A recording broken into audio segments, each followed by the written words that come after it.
ফুলগাজী এবং পরশুরামে গত ১.৫ মাসে ৩বার বন্যা কবলিত হয়েছে এই জনপদের মানুষ। ফুলগাজী এবং পরশুরামে এখন প্রায় অন্তত ১৫,০০০ মানুষ কিন্তু পানিবন্দী রয়েছে।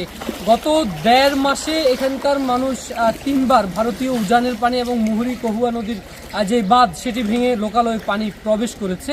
এছাড়াও রেকর্ড পরিমাণে কিন্তু পানি বাড়ছে। আমরা পানি উন্নয়ন বোর্ড থেকে আমাদেরকে যেটি জানানো হয়েছে যে বিপদসীমার প্রায় ৫৬ মিটার উপর দিয়ে কিন্তু পানি প্রবাহিত হচ্ছে। এছাড়াও ফুলগাজী উপজেলার আমজাদহাট ইউনিয়ন এবং মুন্সিরহাট ইউনিয়ন সহ অন্তত ২ ইউনিয়নেই প্রায় ৩০টি গ্রাম প্লাবিত রয়েছে এই ২ অঞ্চলে।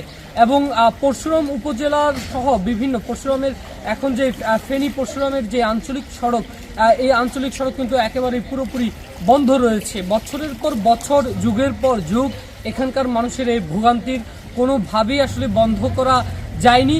আওয়ামী লীগ এবং বিএনপি যে সরকারি এসেছে শুধুমাত্র আশ্বস্ত করেছে এবং তাদেরকে আশার বলি শুনিয়েছে। এছাড়া আসলে এখানকার মানুষ তেমন কোনো বাস্তব রূপ হয়ে তার ফল এখানকার মানুষ দেখেনি। তাই এখানকার মানুষ অনেকটাই ক্ষুব্ধ। তারা চায় যেই আসুক এবার যেন এটির স্থায়ী সমাধান করে তারপর যেন এখানকার মানুষের কাছে আসা হয়। আর এখানকার মানুষ আসলে কোনো শুকনো খাবার অথবা চিড়ামুড়ি অনুদান অথবা তারা কোনো অনুপ্রেরণা চায় না, তারা এটির সমাধান চায়। যমুনা রেফ্রিজারেটর, খাবার ফ্রেশ তো লাইফ জম্পেশ।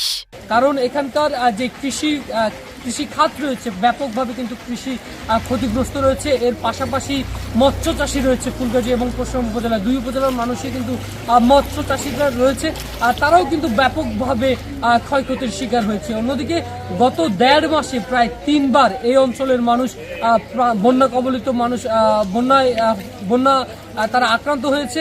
অন্যদিকে আমরা যেটি দেখেছি যে লোকালয়ে পানি প্রবেশের ক্ষেত্রে বিদ্যুৎ সংযোগ বিচ্ছিন্ন রয়েছে এবং এখানকার মানুষ অনেকটাই মানবেতর জীবনযাপন করছে। পানি কিন্তু বাড়ছে না, প্রতিনিয়তই কিন্তু পানি কমছে না, বরং প্রতিনিয়ত কিন্তু পানি বাড়ছে এবং সেটি কিন্তু বিপদসীমার যে লোকালয়ে অলরেডি প্রবেশ করে গেছে এবং সেটির যে সংখ্যাটা আরও বেশি পরিমাণে বাড়ছে এবং ফুলগাজী বাজার হয়ে সেটি কিন্তু আস্তে আস্তে করে চতুর্পাশে ইতিমধ্যে ছড়িয়ে গেছে এবং সেটি আরও ব্যাপকভাবে ছড়াচ্ছে। তবে এই পানি কমার কোনো সম্ভাবনা এখন পর্যন্ত দেখা যায়নি, কারণ বৃষ্টি কিন্তু এখনো পর্যন্ত থেমে থেমে চলছে। আমার কাছে ফেনী থেকে এখনকার মতো এই ছিল সর্বশেষ। M A Akash, Ittefaq, Feni.